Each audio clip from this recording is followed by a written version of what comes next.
ধেয়ে আসছে প্রবল ঘূর্ণিঝড় রেমাল। দমকা বাতাসে উত্তাল হয়ে উঠেছে সমুদ্র আর আছড়ে পড়ছে ঢেউ।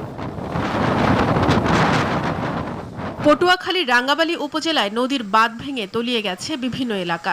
এছাড়া পানিতে কাওয়ারচর এলাকা ৫ থেকে ৭ ফুট পানিতে প্লাবিত হয়। এ সময় ফুফু ও বোনকে রক্ষা করতে গিয়ে মোহাম্মদ শরীফ নামের এক যুবকের মৃত্যু হয়েছে। এদিকে নোয়াখালীর হাতিয়ায় পানিতে ডুবে গেছে দোকানপাট, ভেঙে গেছে ঘরবাড়ি ও গাছপালা। আতঙ্কিত হয়ে পড়েছেন এলাকার মানুষ। বাতাসের সাথে সাথে যেভাবে জোয়ারের তীব্রতা বেড়েছে, এই অবস্থায় দোকানপাটগুলো না থাকার আশঙ্কা বেশি। জনমনে খুব আতঙ্ক বিরাজ করতেছে। পড়ানোর সাথে সাথে বাতাসও বাড়ি গেছে, ঢেউও বাড়ি গেছে।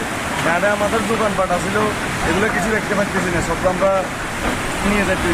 এদিকে বাগেরহাট সহ সুন্দরবনের বিভিন্ন স্থান পানিতে ডুবে যাওয়ায় বিপাকে পড়েছে মানুষ।